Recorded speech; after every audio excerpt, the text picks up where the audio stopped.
Welcome back to Revise and Resubmit, the podcast that takes, those really dense academic papers and makes them surprisingly interesting. I'm Pavlov. And I'm Nikita. The story of Sense, that futuristic sleep tracker, it's one of those dramatic cautionary tales that just perfectly encapsulates the paradox of modern innovation. I mean, in 2014, it was the absolute darling of Kickstarter. It successfully funded itself with nearly 20,000 enthusiastic backers. An astonishing early success.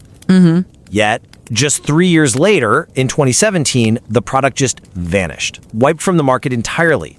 And this spectacular failure, right after this massive success, it really illustrates the critical tension at the heart of our discussion today, which is that initial crowdfunding triumph absolutely does not guarantee long-term commercial survival. Right.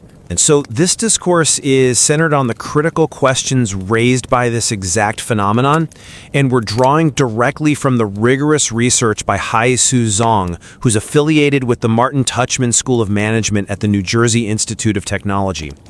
The article we're referencing is called Navigating Post-Crowdfunding Commercialization, Launch Decision Market Sales and Product Survival.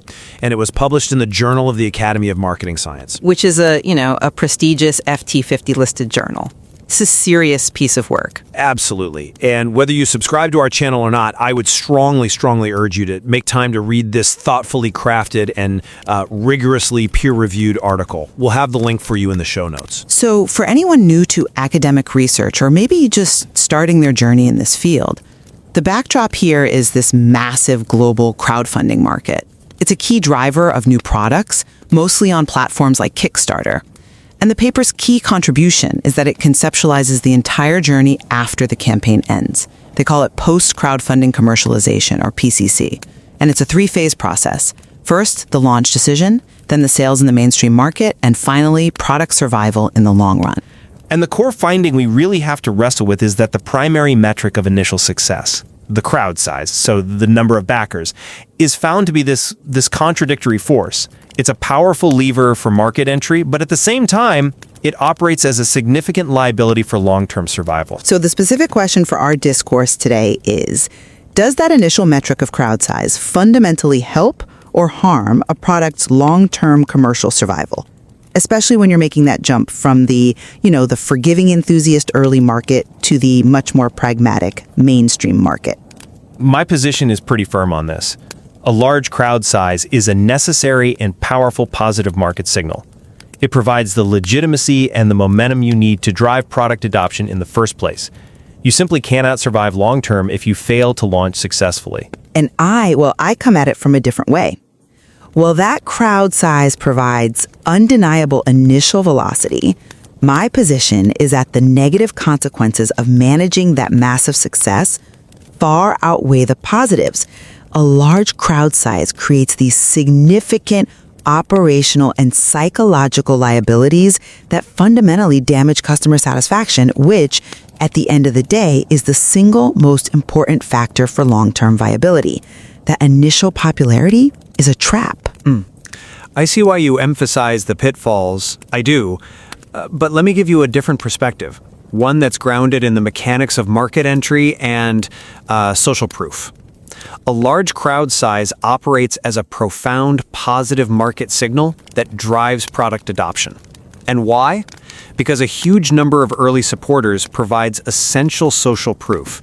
This drastically reduces skepticism among those risk-averse mainstream consumers, the later adopters, who, they make up the majority of the market. They don't have to be the first to jump in. They look at 10 or 20,000 names and think, well, if that many people believe in this, it must be legitimate. And these early backers, they're more than just funding sources. They immediately become product evangelists. They generate organic word of mouth, constant social media publicity, and they dramatically increase the product's visibility, its observability, in a very crowded mainstream market. This is absolutely crucial for successful diffusion beyond that initial niche.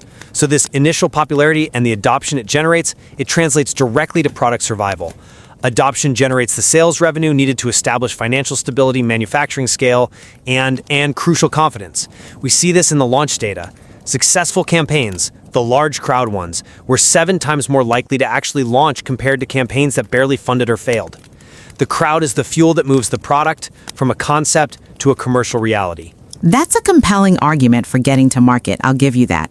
But I'm sorry, I just don't buy that this initial velocity translates cleanly or sustainably to success. Your focus is entirely on that initial adoption phase, and it ignores the critical long-term consequence. The positive impact on sales volume is entirely overshadowed and mediated by a severe negative effect on customer satisfaction. Okay. I mean, the critical data point here shows a clear negative correlation. The larger the crowd size, the lower the eventual customer satisfaction. A highly successful campaign doesn't just raise money, it creates a prestige image, an aura of a revolutionary product. And this inevitably inflates mainstream consumers' expectations to an idealized level that the often under-resourced and inexperienced entrepreneur's product just cannot possibly meet. This is classic expectation confirmation theory. If the reality falls short of the inflated prestige, dissatisfaction is guaranteed. And furthermore, let's talk about the operational reality. The entrepreneur who successfully funds 1,000 units is not the same as the one suddenly tasked with producing 50,000. They lack the established supply chain, the operational expertise, the rigorous quality control that incumbent firms have. Scaling up to serve that huge crowd exposes engineering flaws and quality control failures that just weren't apparent during prototyping. This dissatisfaction significantly undermines long-term product survival.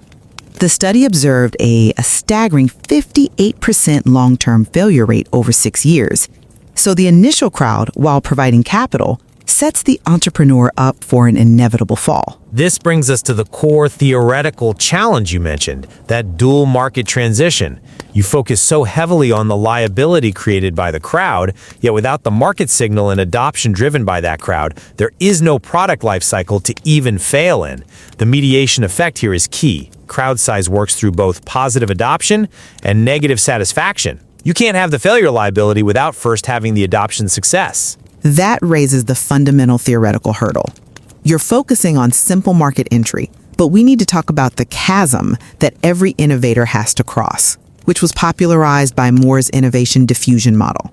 Your backers are adventurous early adopters. They're vision-focused, they're willing to debug, and they are inherently forgiving of flaws because they see themselves as part of the creative process. Mainstream consumers, the pragmatists, are fundamentally different. They demand standardized, proven, high-quality products that solve a clear pain point immediately. They don't care about the vision. They care about functionality and reliability. And this difference in mindset creates the chasm. I would argue that a huge enthusiastic crowd is actually detrimental to crossing this chasm because the sheer volume of early enthusiast preferences often leads the entrepreneur to over-engineer the product until it misaligns completely with the needs of the majority market, who just values simplicity and polish. I acknowledge the existence of the chasm, of course, but the persistent positive correlation found between crowd size and product adoption strongly suggests that the crowd size itself is the mechanism of social influence needed to help bridge that gap. The early adopters are creating the necessary groundswell.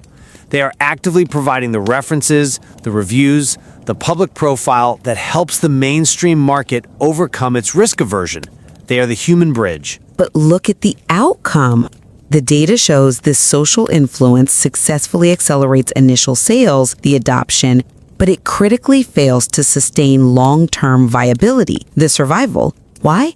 Because the backer crowd, precisely because they are so involved and so numerous, can lead to feature creep. They might demand unique functionalities or niche specifications, and the resulting product is often overly complex, customized for the enthusiast, and ultimately just less user-friendly for the pragmatic majority. The crowd helps them cross the chasm, yes, but only to find that the product market fit on the other side is all wrong. So if we accept that the crowd size inflates expectations and potentially misdirects product development, we absolutely have to consider the operational decisions that mediate this process, specifically time to market, or TTC. This factor, it's often overlooked, but it directly influences whether the crowd's enthusiasm remains an asset or curdles into resentment. Study 1 found a stark contrast. Unsuccessfully funded products took nearly a year longer on average to launch than the successful large crowd campaigns. This shows that successful campaigns create this tremendous pressure to deliver quickly.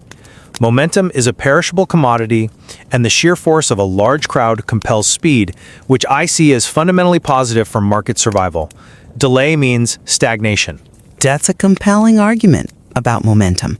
But have you considered how TTC acts not merely as a consequence of funding, but as a powerful moderator that drastically amplifies the negative effect? The research shows that a long time to market worsens the negative impact of crowd size on customer satisfaction. This is where the physics of expectation meets the reality of business execution. Let me elaborate on the operational and psychological double whammy here. A large crowd paired with a significant launch delay only amplifies anticipation. The consumer waits longer, idealizing the product in their mind. The finished product, when it finally arrives, simply cannot fulfill that highly amplified, idealized perception. It's a psychological time bomb. And at the same time, the operational delay allows competitors, often better resourced, established firms, to enter the market with Me Too products, which are often more polished and reliable. These competitors raise the baseline standard of quality and intensify the mainstream consumer scrutiny.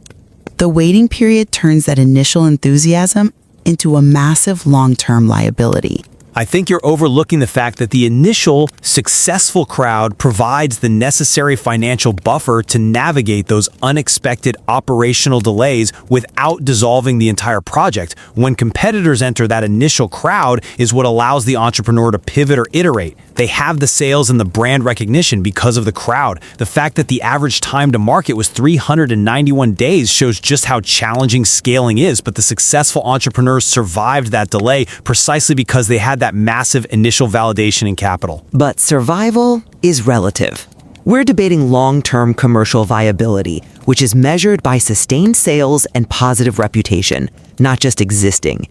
If a large crowd validates a flawed premise, and the delay ensures that premise is obsolete upon arrival, then the funding was a curse, not a cure. The fact that long TTC moderates the dissatisfaction confirms that the timing is what activates the latent negativity inherent in massive expectation management. It is important, as we dissect these mechanisms, to appreciate the methodological innovation used to capture these long-term effects. Study 2 used robust longitudinal data. They didn't just look at initial fulfillment, they tracked 211 successful products across multiple diverse categories, including complex items like electronics and toys, for 4 full years. This level of tracking allows us to move decisively beyond campaign success metrics and analyze real, sustained market outcomes. The longitudinal nature of the data is excellent, but let's focus on the clever operationalization of the key variables, which powerfully informs our disagreement. The researchers differentiated between 2 essential market signals. They measured customer adoption, the scale and popularity, by the number of ratings a product received. They measured customer satisfaction, the quality perception, by the average star rating. Okay. And the critical methodological finding here is that satisfaction, measured by the star rating, had a far stronger positive impact on long-term survival than adoption, measured by the sheer number of ratings. This just underscores my primary perspective.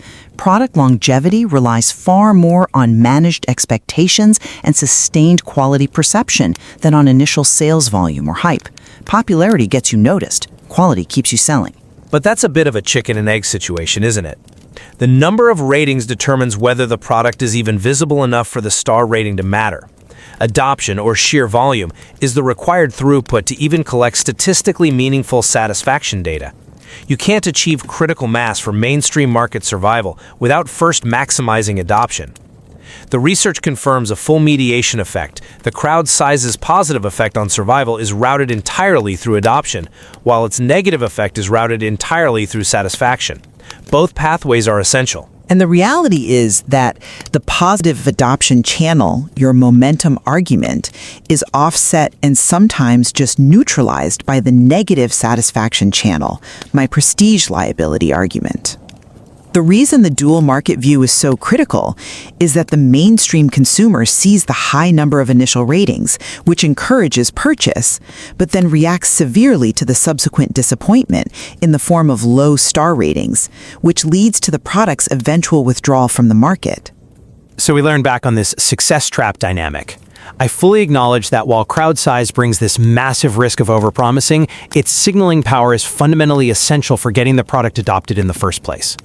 You simply cannot ignore that initial necessary market push, even if it carries intrinsic liabilities. And I would just emphasize that sustained long-term survival relies almost entirely on managing the inevitable inflation of expectations and maintaining rigorous quality control, both of which that initial large crowd success makes inherently difficult, especially when you couple it with launch delays. This research really shows that complexity requires multiple perspectives to fully appreciate. The competing dynamics of market visibility and product quality are impossible to separate. So to summarize key takeaways for our academic listeners, this research offers a holistic three-phase model of commercialization that successfully resolves a lot of the inconsistencies in prior literature, which often reported contradictory positive or negative effects. It effectively synthesizes crowdfunding research with that foundational dual market view of innovation diffusion. And for practitioners, so for the entrepreneurs listening in, the message is remarkably clear. You have to treat your initial backer crowd as a distinct, forgiving segment and actively reposition your product and your messaging for mainstream consumers to set realistic expectations. Furthermore, given the challenges around launch delays, the studies strongly suggest launching products within 1 year or less after the campaign is the ideal window to significantly weaken that negative psychological impact of a large crowd size on customer satisfaction. Speed mitigates expectation inflation. Looking toward the future, there are some fascinating directions to explore. The paper itself notes that one of its studies primarily used video games, which are, hedonic products driven by entertainment and emotion. Future research should really rigorously explore the differences between these and more utilitarian products like complex hardware regarding launch decisions and commercial outcomes.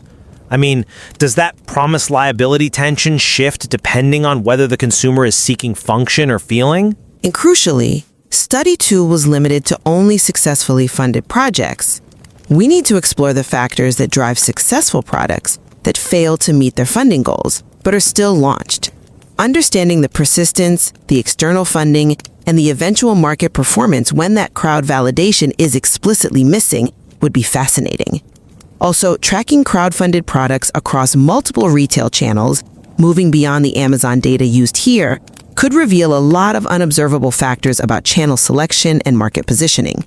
Ultimately, understanding the complex, sometimes contradictory path of innovation diffusion, where your greatest early strength can become your largest long-term liability, it requires carefully considering these multiple, often conflicting, dynamics of popularity versus quality. There is clearly much more to explore in this vital domain of commercialization. And don't forget to subscribe to Revise and Resubmit on Spotify and Apple Podcasts. Until next time, keep those minds curious, keep questioning, and keep revising and resubmitting.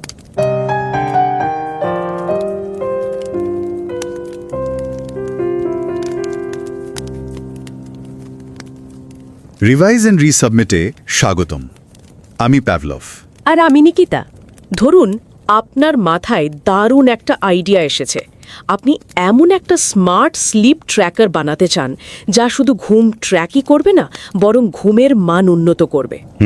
আপনি আপনার এই idea কিকস্টার্টারের মতো একটা crowd funding প্ল্যাটফর্মে তুলে ধরলেন, আর যা সাড়া পেলেন তা অবিশ্বাস্য। আচ্ছা। প্রায় 20,000 মানুষ আপনার স্বপ্নকে সত্যি করতে টাকা দিল। মনে হচ্ছে সফলতা একদম নিশ্চিত, তাই না? অবশ্যই, যে কেউ তাই ভাববে। কিন্তু কয়েক বছরের মধ্যেই মূলধারার বাজারে আপনার পণ্যটা পুরোপুরি ব্যর্থ হলো আর কোম্পানিটাই বন্ধ হয়ে গেল।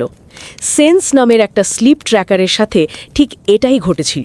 আর এই মর্মান্তিক কিন্তু বাস্তব ঘটনাটাই আজকের আলোচনার কেন্দ্রবিন্দু। ক্রাউড ফান্ডিংয়ের লক্ষ লক্ষ ডলার তোলা বা হাজার হাজার মানুষের সমর্থন পাওয়া মানেই যে বাণিজ্যিক সাফল্য আসবে তার কোনো নিশ্চয়তা নেই। বরং অনেক ক্ষেত্রে এই প্রাথমিক সাফল্যই পরবর্তীকালে ব্যর্থতার কারণ হয়ে দাঁড়ায়। ঠিক। আর এই জটিল এবং আকর্ষণীয় বিষয়টি নিয়েই একটা অসাধারণ গবেষণা প্রবন্ধ প্রকাশিত হয়েছে বিশ্বখ্যাত journal of the academy of marketing সায়েন্সে। আর এটা কিন্তু যে কোনো জার্নাল নয়, এটি FT50 তালিকায় থাকা একটা প্রথম সারির জার্নাল। প্রবন্ধটির শিরোনাম Navigating post-crowdfunding commercialization, launch decision, market sales and product survival। আর এর লেখক হলেন নিউ জার্সি ইনস্টিটিউট অফ টেকনোলজির মার্টিন টাচম্যান স্কুল অফ ম্যানেজমেন্টের হাইসু ঝাং। হ্যাঁ, হাইসু ঝাং। আমরা আন্তরিকভাবে অনুরোধ করছি, আমাদের এই আলোচনা ভালো লাগুক বা না লাগুক, আপনারা এই সুচিন্তিত এবং কঠোরভাবে পিয়ার রিভিউ হওয়া প্রবন্ধটি পড়ার জন্য সময় বের করবেন। এর লিঙ্ক শো নোটসে দেওয়া আছে। আজ আমরা চেষ্টা করব এই পেপারটার ভেতরের মজার কথাগুলো সহজ করে তুলে ধরতে, বিশেষ করে তাদের জন্য যারা একাডেমিক গবেষণার জগতে নতুন এবং নিজেদের গবেষণা যাত্রা শুরু করতে চলেছেন। আচ্ছা, সহজ কথায় এই গবেষণাটা দেখায় যে ক্রাউড ফান্ডিং ক্যাম্পেইন শেষ হওয়ার পর আসলে কি ঘটে। গবেষক পুরো ব্যাপারটাকে 3টে ধাপে ভাগ করে বিশ্লেষণ করেছেন। প্রথমত, উদ্যোক্তা কি আদৌ পণ্যটা বাজারে ছাড়ার সিদ্ধান্ত নেন? দ্বিতীয়ত, যদি ছাড়েন তাহলে মূলধারার বাজারে সেটার বিক্রি কেমন হয়? এবং সব শেষে দীর্ঘমেয়াদে পণ্যটা বাজারে টিকে থাকতে পারে কিনা। এই 3টে প্রশ্নকে ঘিরেই পুরো গবেষণাটা তৈরি হয়েছে। চলুন তাহলে এর গভীরে প্রবেশ করা যাক। গবেষণাটি 2টো অংশ ছিল, 2টো আলাদা সমীক্ষা। প্রথম সমীক্ষায় ঠিক কি পাওয়া গেল? প্রথম সমীক্ষায় গবেষক 638টা ভিডিও গেমের ডেটা অ্যানালাইসিস করেন, যেগুলো কিকস্টার্টারে ফান্ডিং চেয়েছিল।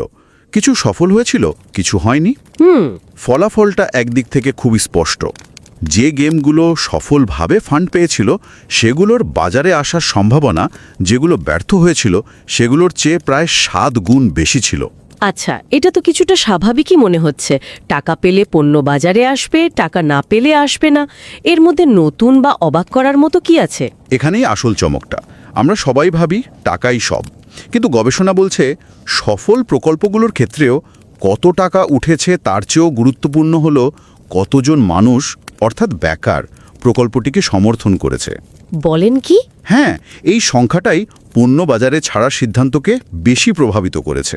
এটা তো খুবই অবাক করার মতো। আমরা সবসময় ভাবি মানি টক্স, কিন্তু এই গবেষণা বলছে হাজার হাজার মানুষের বিশ্বাস আর সমর্থন টাকার চেয়েও বড় একটা অনুপ্রেরণা। ঠিক তাই। এটা শুধু আর্থিক পুঁজি নয়, এটা মানসিক পুঁজি। আরও মজার ব্যাপার হলো, যেসব ব্যর্থ প্রকল্প অনেক কাঠখড় পুড়িয়ে পরে বাজারে এসছে, দেখা গেছে সেগুলোর ব্যাকার সংখ্যা অন্য ব্যর্থ প্রকল্পগুলোর চেয়েও অনেক বেশি ছিল। তার মানে ক্যাম্পেইন ফ্লপ করার পরেও ওই যে কিছু মানুষ বিশ্বাস দেখিয়েছিল, সেটাই তাদের চালিয়ে নিয়ে গেছে। একদম, সেই বিশ্বাসটাই উদ্যোক্তাকে অন্য উপায়ে টাকা জোগাড় করে হলেও পণ্যটা বাজারে আনতে উৎসাহিত করেছে। আর বাজারে আসতে কত সময় লাগে সেই বিষয়েও তো কিছু তথ্য পাওয়া গিয়েছিল, তাই না? হ্যাঁ, এবং এটা একটা গুরুত্বপূর্ণ বিষয় যা প্রায়ই উপেক্ষা করা হয়। গবেষণায় দেখা গেছে সফল প্রকল্পগুলোর তুলনায় ব্যর্থ প্রকল্পগুলো বাজারে আসতে প্রায় 1 বছর বেশি সময় নিয়েছে। 1 বছর? এটা তো বিশাল একটা সময়। ভাবা যায় ফান্ডিং না পেয়েও সেই উদ্যোক্তারা হাল ছাড়েননি। তাদের নিশ্চয়ই অন্য কোনো জায়গা থেকে টাকা জোগাড় করতে হয়েছে, হয়তো ব্যক্তিগত সঞ্চয় ভেঙেছেন বা বন্ধুদের থেকে ধার করেছেন। এই 1 বছরের লড়াইটাই তো একটা আলাদা গল্প। একদম। এই দীর্ঘসূত্রিতা উদ্যোক্তাদের পথের অনিশ্চয়তা এবং চ্যালেঞ্জগুলোকে তুলে ধরে। এটা দেখায় যে শুধু আইডিয়া থাকলেই হয় না, অধ্যবসায় কতটা জরুরি। বেশ, তাহলে আমরা বুঝলাম সমর্থকদের সংখ্যা একটা প্রকল্পকে আলোর মুখ দেখাতে কতটা সাহায্য করে, টাকার চেয়েও বেশি। কিন্তু গবেষণাপত্রটি বলছে যে এই সমর্থনই আবার পরে কাল হয়ে দাঁড়াতে পারে, অনেকটা 2ধারী তলোয়ারের মতো। ব্যাপারটা ঠিক কি? এখানে গবেষক মার্কেটিংয়ের একটা ক্লাসিক থিওরি, ইনোভেশন ডিফিউশন থিওরির সাহায্য নিয়েছেন। তিনি ডুয়াল মার্কেট ভিউ বা দ্বৈত বাজার ধারণা ব্যবহার করেছেন। বিষয়টা খুব সহজ। আচ্ছা, যে কোনো নতুন পণ্যের জন্য 2 ধরনের বাজার থাকে। ক্রাউড ফান্ডিংয়ের ব্যাকাররা হলো আর্লি মার্কেট বা প্রাথমিক বাজার। মানে এরা হলো সেই সব মানুষ যারা নতুন জিনিস দেখলে ঝাঁপিয়ে পড়ে, ঝুঁকি নিতে ভালোবাসে আর 10 জনকে বলার আগে নিজে একটা জিনিস ব্যবহার করার আনন্দ পেতে চায়। পারফেক্ট। আর দ্বিতীয় বাজারটা হলো মেইনস্ট্রিম মার্কেট বা মূলধারার বাজার, মানে আপনারা সাধারণ ক্রেতারা। আমরা অনেক বেশি বাস্তববাদী, ঝুঁকি নিতে চাই না। একদম। আমরা একটা পণ্য তখনই কিনি যখন সেটার অনেক ভালো রিভিউ দেখি বা আমাদের বন্ধুরা ব্যবহার করে ভালো বলে। আর এই দুই বাজারের মধ্যে সংযোগ তৈরি করে ওই ব্যাকারদের সংখ্যা, যা কিনা দুই রকম প্রভাব ফেলে। আমি ঠিক ধরছি? একেবারে ঠিক। তলোয়ারের প্রথম ধারটা হলো ইতিবাচক, যাকে বলে সোশ্যাল প্রুফ বা সামাজিক প্রমাণ। Social proof? ধরুন আপনি অ্যামাজনে একটা নতুন ব্র্যান্ডের হেডফোন দেখলেন, কোনো রিভিউ নেই, আপনি কি কিনবেন? সম্ভবত না। কিন্তু যদি দেখেন ওটাকে 10,000 মানুষ 5 স্টার রেটিং দিয়েছে, অবশ্যই কিনবো। এটা তো মানুষের সাধারণ সাইকোলজি। এটা অনেকটা একটা রেস্তোরাঁর বাইরে লম্বা লাইন দেখার মতো। হ্যাঁ হ্যাঁ, আপনি সঙ্গে সঙ্গে ভাববেন ভেতরে নিশ্চয়ই দারুণ খাবার পাওয়া যায়। ওই হাজার হাজার ব্যাকার হলো সেই লম্বা লাইন। তারা মূলধারার ক্রেতাদের মধ্যে একটা আস্থা তৈরি করে। একদম। এই সোশ্যাল প্রুফ মিডিয়া আলোচনা তৈরি করে, ক্রেতাদের মধ্যে আগ্রহ বাড়ায় এবং মূলধারার বাজারে পণ্যটির প্রাথমিক বিক্রি বা প্রোডাক্ট অ্যাডপশন বাড়াতে অনেক সাহায্য করে। এটাই তলোয়ারের প্রথম, অর্থাৎ ধারালো এবং ইতিবাচক দিক। বেশ, তাহলে তলোয়ারের দ্বিতীয় বা নেতিবাচক দিকটা কি, যে দিকটা কেটে ফেলতে পারে? নেতিবাচক দিকটা হলো কাস্টমার স্যাটিসফ্যাকশন বা গ্রাহক সন্তুষ্টি। যখন মূলধারার ক্রেতারা দেখেন যে হাজার হাজার মানুষ একটা পণ্যকে সমর্থন করেছে, তখন তাদের প্রত্যাশা আকাশচুম্বী হয়ে যায়। তারা ধরে নেন এটা একটা যুগান্তকারী নিখুঁত পণ্য হতে চলেছে। ও আচ্ছা। আর এখানেই সেন্সের মতো কোম্পানিগুলো ফাঁদে পড়েছিল। আচ্ছা, এবার সেন্সের গল্পটা ফিরে আসছে। হ্যাঁ, সেন্সের প্রায় 20,000 ব্যাকার ছিল। এই বিশাল সংখ্যা দেখে সাধারণ ক্রেতাদের প্রত্যাশা হয়েছিল আকাশ ছোঁয়া। তারা ভাবছিল এটা এমন এক যন্ত্র যা তাদের ঘুমের সব সমস্যার সমাধান করে দেবে। কিন্তু অনেক নতুন উদ্যোক্তা, যাদের বড় পরিসরে উৎপাদনের অভিজ্ঞতা কম, তারা পণ্যের গুণমান ধরে রাখতে পারেন না। প্রথম জেনারেশনের প্রোডাক্টে কিছু না কিছু সমস্যা থাকেই। দাঁড়ান, এখানে আমার একটা প্রশ্ন আছে। এটা কি পুরোপুরি ন্যায্য? গ্রাহকের প্রত্যাশা বেশি, এটা কি উদ্যোক্তাদের ব্যর্থতা ঢাকার একটা অজুহাত হতে পারে না? দিন শেষে একটা ভালো পণ্য ডেলিভারি দেওয়ার দায়িত্ব তো তাদেরই। খুবই ভালো পয়েন্ট। দায়িত্বটা অবশ্যই উদ্যোক্তার, কিন্তু ব্যাপারটা হলো প্রত্যাশা এবং বাস্তবতার মধ্যেকার ফারাকের। ধরুন একটা পণ্য যদি 100 জন ব্যাক করত, তাহলে সাধারণ ক্রেতারা ভাবত ঠিক আছে, নতুন জিনিস, একটু ভুল ত্রুটি থাকতেই পারে।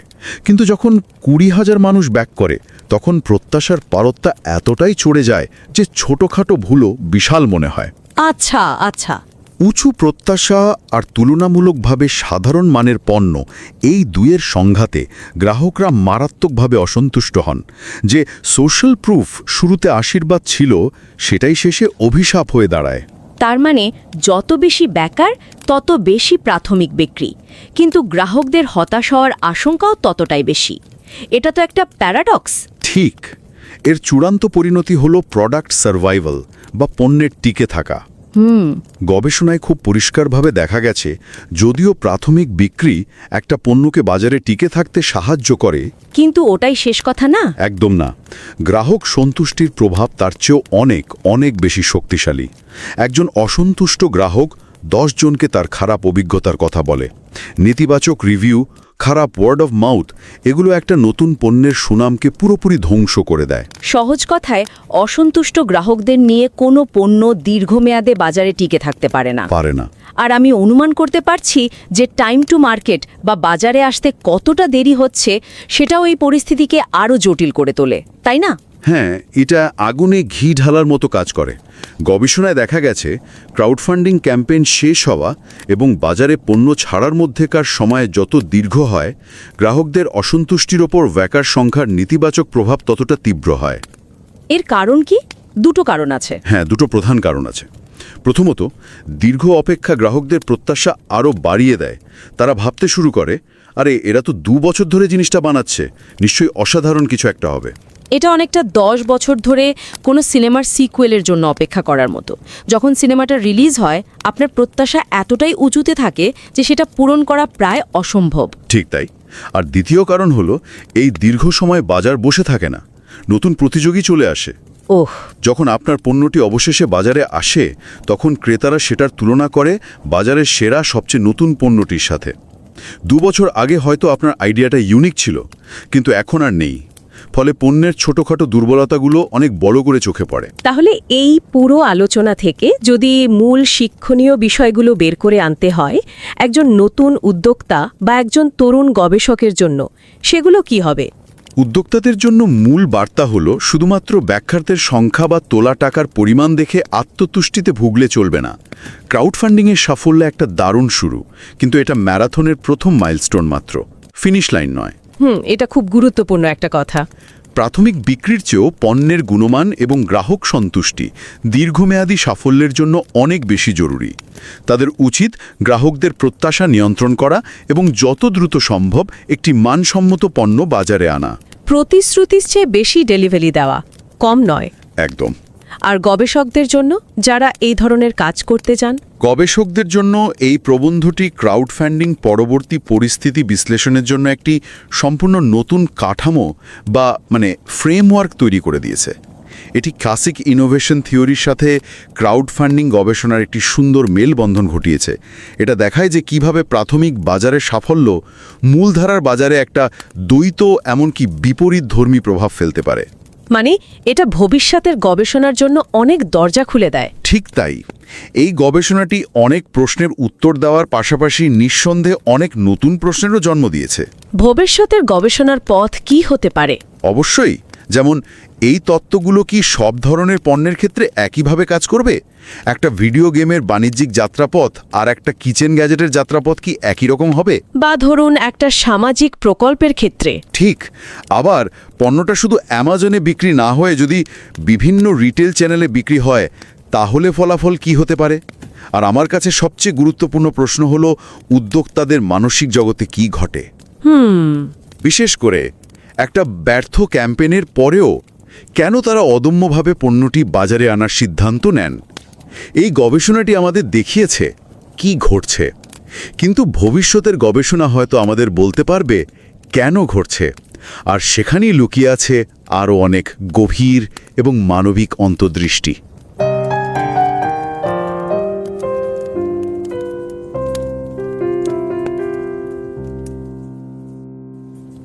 नमस्कार। रिवाइज एंड रीसबमिट में आपका स्वागत है। मैं हूं पावलोव और मैं हूं निकिता। सोचिए, एक स्लीप ट्रैकर, नाम था सेंस, 2014 में किक स्टार्टर पर आया था। हाँ, मुझे याद है, काफी चर्चा थी उसकी। बिल्कुल, लगभग 20,000 लोगों ने उसे सपोर्ट किया, खूब पैसा इकट्ठा हुआ। ऐसा लगा कि ये तो मार्केट में क्रांति ला देगा। लेकिन ऐसा हुआ नहीं हुआ। लॉन्च होने के सिर्फ 3 साल बाद 2017 में वो मार्केट से गायब हो गया। और ये अकेला उदाहरण नहीं है, ऐसे कई प्रोडक्ट्स हैं क्राउड फंडिंग में तो धमाल मचा देते हैं, लेकिन मेन स्ट्रीम मार्केट में बुरी तरह फेल हो जाते हैं। यही तो सवाल है, ऐसा होता क्यों है? क्राउड फंडिंग की सफलता बाजार की सफलता की गारंटी क्यों नहीं बन पाती? इसी सवाल का जवाब हमें एक बहुत ही शानदार रिसर्च में मिला। ये journal of the academy of marketing sciences में छपा है। अच्छा, ये तो FT50 लिस्टेड जर्नल है, एकेडमिक दुनिया में इसका बहुत सम्मान है। बिल्कुल। और ये research new Jersey institute of technology के हाइसू झांग की है। तो आज की हमारी सारी चर्चा इसी लेख पर आधारित है। और हम सभी से, खास तौर पे जो लोग अकादमिक शोध में अपनी यात्रा शुरू कर रहे हैं, उनसे कहेंगे कि इस लेख को जरूर पढ़ें। लिंक आपको शो नोट्स में मिल जाएगा। तो संक्षेप में ये शोध कहता क्या है? ये कहता है कि क्राउड फंडिंग की सफलता एक दो-धारी तलवार है। जो भीड़ आपको सफल बनाती है, वही बाद में आपकी असफलता का कारण भी बन सकती है। बिल्कुल। और ये पूरी प्रक्रिया सीधी नहीं है, ये 3 चरणों वाली एक यात्रा है। कौन कौन से 3 चरण? पहला, क्या उद्यमी प्रोडक्ट को बाजार में लाएगा भी या नहीं। दूसरा, अगर लॉन्च हुआ तो आम ग्राहक उसे कितना खरीदेंगे। और तीसरा, क्या वो प्रोडक्ट लंबे समय तक मार्केट में टिक पाएगा। चलिए पहले चरण से ही शुरू करते हैं। ठीक है, तो पहला पड़ाव, लॉन्च करने का फैसला। सबसे पहला सवाल तो यही है कि क्या क्राउड फंडिंग में सफल हुए सभी प्रोजेक्ट्स असल में लॉन्च भी होते हैं? यही सबसे चौंकाने वाली बात है। शोधकर्ता ने इसे समझने के लिए 638 वीडियो गेम्स का डेटा देखा। अच्छा। और नतीजे हैरान करने वाले थे। ये तो था कि सफल प्रोजेक्ट्स के लॉन्च होने की संभावना 7 गुना ज्यादा थी। ये तो उम्मीद थी ही, लेकिन सिर्फ 61.8% सफल प्रोजेक्ट्स ही लॉन्च हुए। क्या मतलब करीब 38% कभी मार्केट में आए नहीं? हाँ, पैसा मिलने के बाद भी। 38%? ये तो बहुत बड़ा नंबर है। मतलब हर 10 में से लगभग 4 सफल प्रोजेक्ट्स कभी बने ही नहीं। बिल्कुल। और कहानी में एक और मोड़ है। लगभग 9% असफल प्रोजेक्ट्स जिन्हें फंडिंग नहीं मिली थी, वो भी बाद में लॉन्च किए गए। अरे वाह, ये तो हिम्मत की बात है। तो फिर वो क्या चीज है जो उद्यमियों को प्रोडक्ट लॉन्च करने के लिए प्रेरित करती है? पैसा या कुछ और? यहीं पर रिसर्च एक बहुत गहरी बात बताती है। डेटा से पता चला कि दोनों ही मामलों में, चाहे प्रोजेक्ट सफल हो या असफल, जिन प्रोजेक्ट्स में बैकर्स की संख्या ज्यादा थी, मतलब लोगों की गिनती? हाँ, जहां लोगों का समर्थन ज्यादा था, उनके लॉन्च होने की संभावना भी ज्यादा थी। पैसों से ज्यादा लोगों का भरोसा एक बड़ा प्रेरक था। समझ गया, एक नैतिक दबाव होता होगा। अच्छा, इसमें समय को लेकर भी कुछ था? हाँ, एक और मजेदार पैटर्न था। जो असफल प्रोजेक्ट्स बाद में लॉन्च हुए, उन्हें बाजार में आने में सफल प्रोजेक्ट्स के मुकाबले लगभग 1 साल ज्यादा लगा। अच्छा, मतलब जब फंडिंग मिल जाती है तो वादे पूरे करने का दबाव होता है, काम तेजी से होता है। सही कहा। और जब असफलता मिलती है तो वे अपनी गति से काम करते हैं। ये छोटी छोटी बातें ही अकादमिक शोध को इतना दिलचस्प बनाती हैं। लेकिन लॉन्च होना तो बस शुरुआत है। बिल्कुल, असली खेल तो बाजार में शुरू होता है, और यहीं पर वो दो धारी तलवार वाली बात सामने आती है। तो अब आते हैं सबसे अहम हिस्से पर। प्रोडक्ट लॉन्च हो गया, अब क्या? इसे समझने के लिए शोध में इनोवेशन डिफ्यूजन थ्योरी का इस्तेमाल किया गया है। ओके, ये क्या है? सरल भाषा में 2 तरह के बाजार होते हैं। पहला है अर्ली मार्केट। अर्ली मार्केट, इसमें वो लोग आते हैं जो आपके किक स्टार्टर बैकर्स है। ये नए आइडिया को लेकर बहुत उत्साहित होते हैं, जोखिम लेने वाले होते हैं। हाँ, जो नया फोन आते ही पहली लाइन में खड़े हो जाते हैं। बिल्कुल। और दूसरा है मेन स्ट्रीम मार्केट। इसमें आम ग्राहक आते हैं, हम और आप जैसे लोग, जो व्यवहारिक होते हैं, रिव्यू पढ़ते हैं, जोखिम से बचते हैं। सही। और इन दोनों बाजारों के बीच एक बहुत बड़ी खाई होती है, एक chasm। बिल्कुल। जो प्रोडक्ट अर्ली मार्केट में हिट है, जरूरी नहीं कि वो इस खाई को पार कर पाए। और ज्यादातर नए प्रोडक्ट्स इसी हाई में गिरकर गुम हो जाते हैं। बिल्कुल सही पकड़ा। और इसी को परखने के लिए शोधकर्ता ने एक अद्भुत काम किया। उन्होंने 211 सफल प्रोडक्ट्स का 4 साल तक पीछा किया। 4 साल तक? हाँ, 2017, 2018 और फिर 2021 में डेटा इकट्ठा किया गया, ये देखने के लिए कि कौन टिका और कौन नहीं। ये तो जासूसी जैसा काम है। इसी को लॉन्गिट्यूडनल स्टडी कहते हैं। ये हमें समय के साथ होने वाले बदलावों को समझने में मदद करती है। और डेटा उन्होंने Amazon लॉन्चपैड से लिया, जो खास स्टार्टअप्स के लिए ही है। तो इस जासूसी से क्या पता चला? वो क्राउड साइज यानी बैकर्स की संख्या कैसे दोधारी तलवार बनती है? तो पहले तलवार का अच्छा चमकदार पहलू देखते हैं। ठीक है, सकारात्मक पक्ष। जितने ज्यादा बैकर्स होते हैं, उतना ही ज्यादा सोशल प्रूफ बनता है। मेन स्ट्रीम ग्राहक सोचता है कि अरे वाह, इतने सारे लोगों ने इसे सपोर्ट किया, तो इसमें जरूर कुछ खास होगा। हाँ, इतने लोग गलत नहीं हो सकते वाली फीलिंग। मीडिया कवरेज मिलती है, पब्लिसिटी होती है, और इसका नतीजा होता है ज्यादा बिक्री। बिल्कुल। और ज्यादा बिक्री से प्रोडक्ट के मार्केट में टिके रहने की संभावना भी बढ़ जाती है।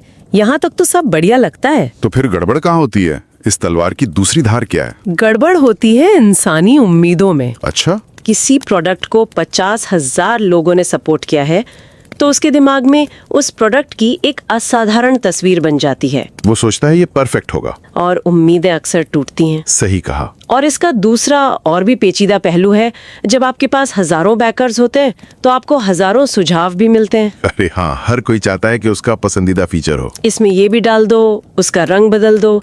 इस दबाव में उद्यमी शायद सबको खुश करने की कोशिश करता है। नतीजा?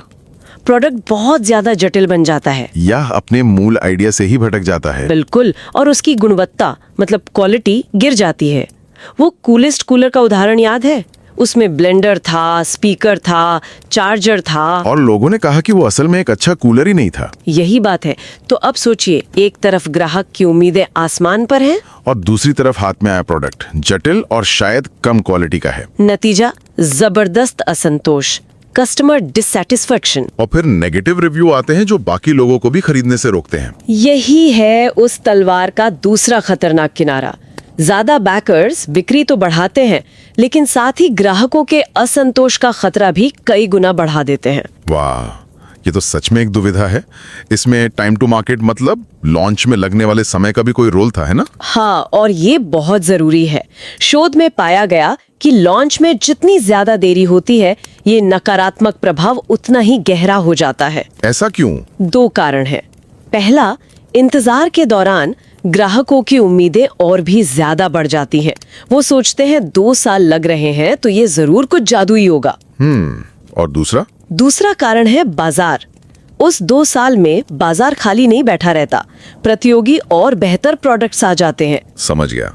तो जब आपका प्रोडक्ट आखिरकार लॉन्च होता है तब तक वो उतना खास नहीं लगता और असंतोष और मजबूत हो जाता है। बिल्कुल। देरी आपकी सबसे बड़ी ताकत को आपकी सबसे बड़ी देनदारी में बदल सकती है। तो इस पूरी चर्चा से उद्यमियों के लिए क्या मुख्य संदेश है? उनके लिए 3 सीधे सबक हैं। पहला, क्राउड फंडिंग में मिली बड़ी सफलता एक जाल हो सकती है, सावधान रहें। ठीक है। दूसरा, अपने ग्राहकों की उम्मीदों को प्रबंधित करें, ज्यादा प्रचार न करें, वादे वही करें जो पूरे कर सकते हैं। और तीसरा और सबसे जरूरी सबक? रफ्तार। प्रोडक्ट को जल्द से जल्द बाजार में लाएं। शोध के अनुसार 1 साल के भीतर लॉन्च करना आदर्श है। और शिक्षाविदों मतलब एकेडमिक्स के लिए इस शोध का क्या महत्व है?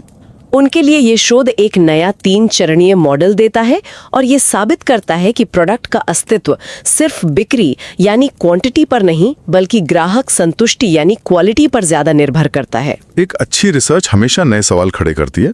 इस रिसर्च के बाद आपके मन में कौन से नए सवाल उठ रहे हैं? हाँ, कई सवाल है। जैसे ये अध्ययन Amazon पर बेचे जाने वाले प्रोडक्ट्स पर था। क्या जो प्रोडक्ट्स भौतिक दुकानों में बेचे जाते हैं उनके लिए भी यही परिणाम होंगे? ये एक अच्छा सवाल है। और दूसरा, क्या प्रोडक्ट की श्रेणी से फर्क पड़ता है? क्या एक वीडियो गेम और एक किचन गैजेट के लिए क्राउड साइज का प्रभाव अलग अलग होगा? हो सकता है। और एक आखिरी सवाल, अगर किसी स्टार्टअप को क्राउड फंडिंग के बाद वेंचर कैपिटल से फंडिंग मिल जाए तो क्या होता है? क्या वो पैसा ग्राहक असंतोष की समस्या को हल करता है या दबाव को और बढ़ा देता है? ये सवाल भविष्य के शोध के लिए एक बेहतरीन दिशा दिखाते हैं। वाकई सोचने के लिए बहुत कुछ है।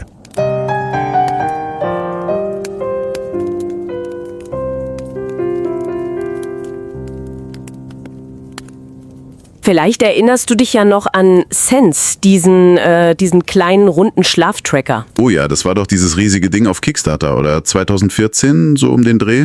Genau. Fast 20.000 Leute haben da mitgemacht. Über 2,4 Millionen $. Alle dachten, das wird das nächste große Smart Home Wunder. Und dann war plötzlich Stille. Totale Stille.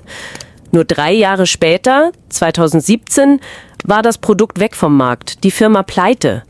Ein riesiger Triumph, der am Ende in einem totalen Scheitern mündete. Und genau das ist doch das Rätsel, das so viele umtreibt. Du hast diesen unglaublichen Erfolg, Tausende von Leuten feiern deine Idee, geben dir ihr Geld. Und trotzdem ist das absolut keine Garantie, dass du es auf dem großen Markt schaffst. Genau. Es wirft diese eine ganz entscheidende Frage auf, was passiert eigentlich nach diesem ganzen Crowdfunding-Hype? Exakt. Und um der Frage mal auf den Grund zu gehen, haben wir uns für dich eine wirklich, wirklich brillante Analyse angeschaut. Unser Gespräch heute basiert auf einem extrem sorgfältig ausgearbeiteten Artikel aus dem Journal of the Academy of Marketing Science. Und das muss man vielleicht kurz einordnen. Das ist keine x-beliebige Zeitschrift. Die steht auf der berühmten FT50-Liste, also absolute Top-Liga in der Forschung. Stimmt. Der Artikel ist von Haisu Zhang von der Martin-Tuchman School of Management am New Jersey Institute of Technology. Und an der Stelle wollen wir dich wirklich ermutigen. Ob du uns nun abonnierst oder nicht, das ist gar nicht der Punkt. Nimm dir bitte die Zeit und lies diesen Artikel selbst. Er hat eine Tiefe, die wir hier wirklich nur anreißen können. Den Link packen wir dir natürlich in die Shownotes. Unbedingt. So ganz einfach zusammengefasst, um mal den Rahmen zu setzen, die Studie bricht den Prozess nach dem Crowdfunding in 3 Phasen runter. Erstens, schafft es das Produkt überhaupt auf den Markt? Wie verkauft es sich dann im Massenmarkt? Und drittens, die wichtigste Frage, überlebt es auch langfristig? Und das verblüffende Ergebnis ist, und das ist die Kernaussage, eine riesige Zahl an Unterstützern, die Crowd, ist ein echtes zweischneidiges Schwert. Okay, dann lass uns das mal auspacken. Die Studie stützt sich auf eine Idee aus der Innovationsforschung, die nennt sich Dual Market View. Klingt jetzt erstmal sehr akademisch. Kannst du das vielleicht mal ganz einfach erklären für jemanden, der gerade erst seine Forschungsreise beginnt? Ja, klar. Stell dir einfach 2 komplett verschiedene Welten vor. Die eine Welt ist der Early Market. Okay. Das sind deine Fans der ersten Stunde, deine Unterstützer bei Kickstarter. Man nennt sie auch Innovatoren, Early Adopter. Das sind Leute, die lieben Risiken. Die sind begeistert von neuen Ideen und, ganz wichtig, die verzeihen dir auch mal, wenn das Produkt am Anfang noch ein paar Ecken und Kanten hat. Das sind quasi die Enthusiasten, die für die Vision brennen, nicht unbedingt für das perfekte Produkt. Ich habe selbst mal ein smartes Notizbuch unterstützt. Das war am Ende furchtbar. Aber der Prozess war total spannend. Ganz genau, das sind sie. Und dann gibt es die zweite Welt, den Mainstream-Market. Das sind die pragmatischen Massenkonsumenten. Also das genaue Gegenteil. Komplett das Gegenteil. Absolut risikoscheu. Die wollen ein bewährtes, ausgereiftes Produkt. Die lesen Testberichte, hören auf Empfehlungen von Freunden, verlassen sich auf bekannte Marken. Die kaufen nicht die Vision, die kaufen die fertige, problemlose Lösung für ihren Alltag. Und das Problem ist, dass zwischen diesen beiden Welten eine riesige Lücke klafft, oder? Exakt. In der Theorie nennt man das den Chasm, also eine tiefe Kluft. Und unzählige innovative Produkte scheitern genau hier. Sie begeistern die Early Adopter, aber die breite Masse sagt dann, nee, warte ich mal ab. Warum sollte ich das kaufen, wenn es doch schon Produkt X von einer bekannten Marke gibt? Genau. Und die Studie nutzt eben diese Brille, um die Reise von Crowdfunding-Produkten zu analysieren. Die Kernfrage ist, wie schaffst du den Sprung über diesen Abgrund? Super, das Bild ist total klar.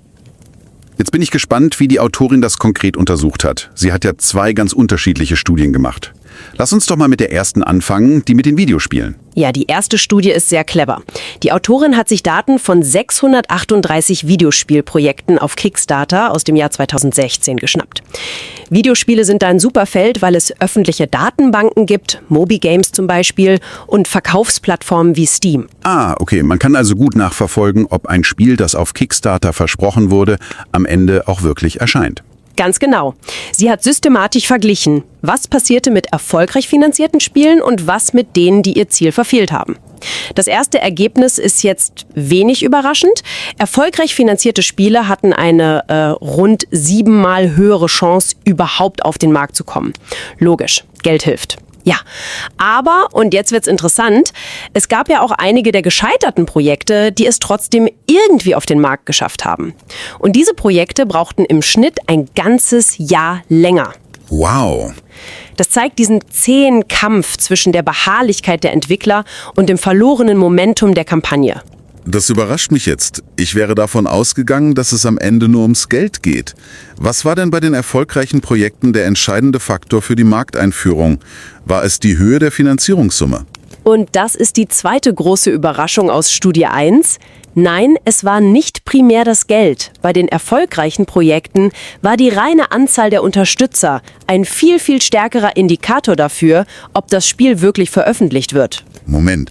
Das heißt, es ist wichtiger, 10.000 Leute zu haben, die dir je €1 geben, als eine Person, die dir 10.000 € gibt? Genau das deutet die Studie an. Die Crowd selbst, dieser soziale Druck, die Erwartungshaltung von Tausenden von Menschen, das scheint der stärkere Katalysator zu sein als ein prall gefülltes Bankkonto. Die Community sorgt dafür, dass die Gründer dranbleiben. Faszinierend. Die Community ist wichtiger als das Kapital. Das ist eine starke Aussage. Aber sie basiert jetzt ja erstmal nur auf Videospielen, also einem digitalen Produkt. Gilt das denn auch für physische Produkte, wo man mit Lieferketten und Produktionshürden zu kämpfen hat? Perfekte Überleitung. Denn genau das ist der Grund für die zweite Studie. Und die ist, ehrlich gesagt, das Herzstück des Artikels. Ein echtes Paradebeispiel für eine Längsschnittstudie, also quasi der Goldstandard in der Forschung. Man schaut sich die Dinge über eine lange Zeit an. Wie lange hat sie die Produkte denn verfolgt? Über 4 Jahre. Die Daten wurden zu 3 Zeitpunkten erhoben. 2017, 2018 und dann nochmal 2021. Und als Datenquelle hat sie etwas Geniales genutzt. Amazon Launchpad. Ah, das ist diese spezielle Plattform bei Amazon für Start-up-Produkte. Genau, da landen ganz viele Produkte, die mal bei Kickstarter oder Indiegogo gestartet sind.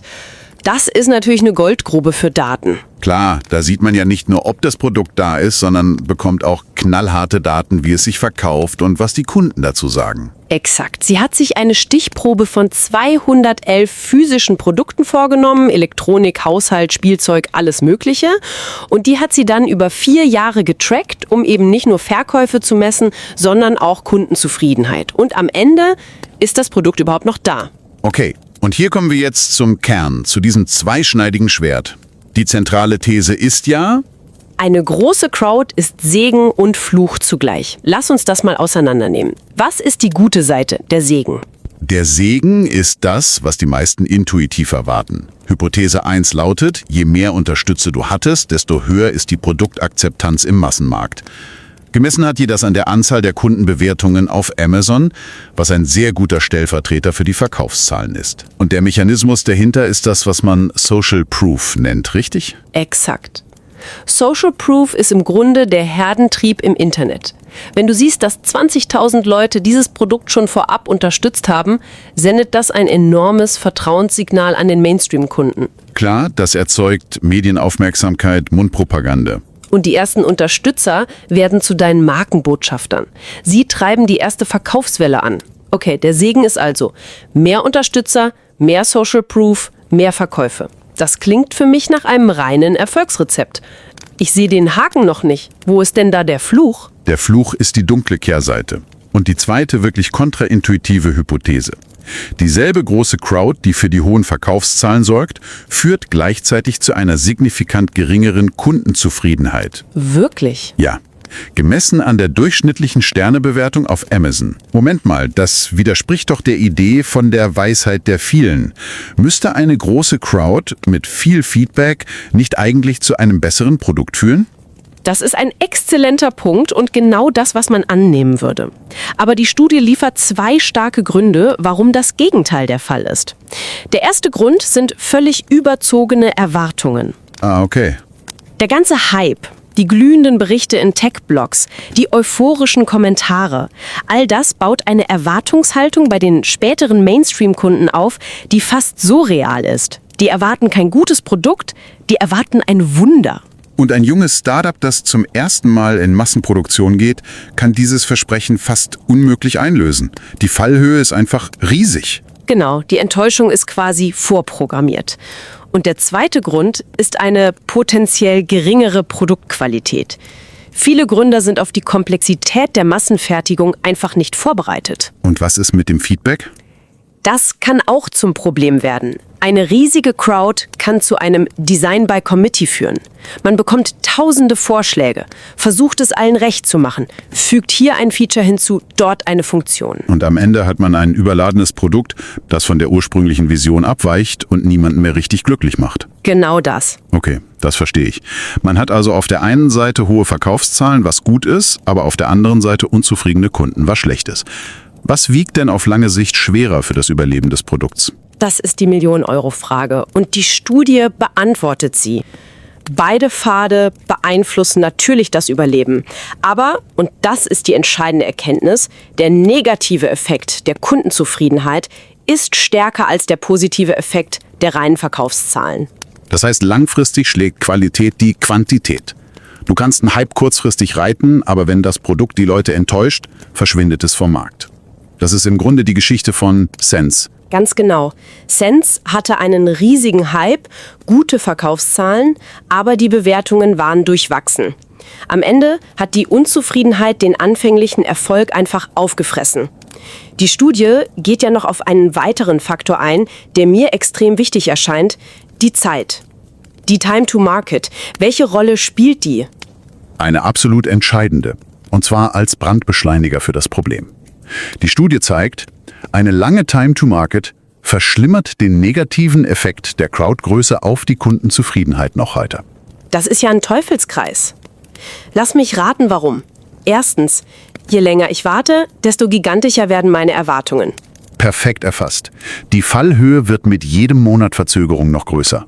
Und der zweite Grund ist genauso wichtig. Der Wettbewerb schläft nicht. In den 2 Jahren, die der Gründer vielleicht für die Produktion braucht, bringen etablierte Firmen ähnliche, aber technisch ausgereiftere Produkte auf den Markt. Und das verspätete Crowdfunding-Produkt wird dann nicht mehr mit der Vision von vor 2 Jahren verglichen, sondern mit den Top-Produkten, die heute im Regal stehen. Und sieht dagegen oft alt aus. Du bringst es auf den Punkt. Die anfängliche Stärke, die große Crowd, wird durch die Verzögerung zu einer schweren Belastung. Puh, das ist wirklich eine wichtige Lektion. Fassen wir das mal zusammen. Was können wir jetzt ganz konkret daraus mitnehmen? Vielleicht erstmal für die Leute aus der Wissenschaft, die zuhören, und dann für die Praktiker. Also, für die Wissenschaft ist diese Studie ein fantastisches Beispiel, wie man eine etablierte Theorie, hier die Innovationsdiffusion, nimmt und sie auf ein hochaktuelles Phänomen wie Crowdfunding anwendet.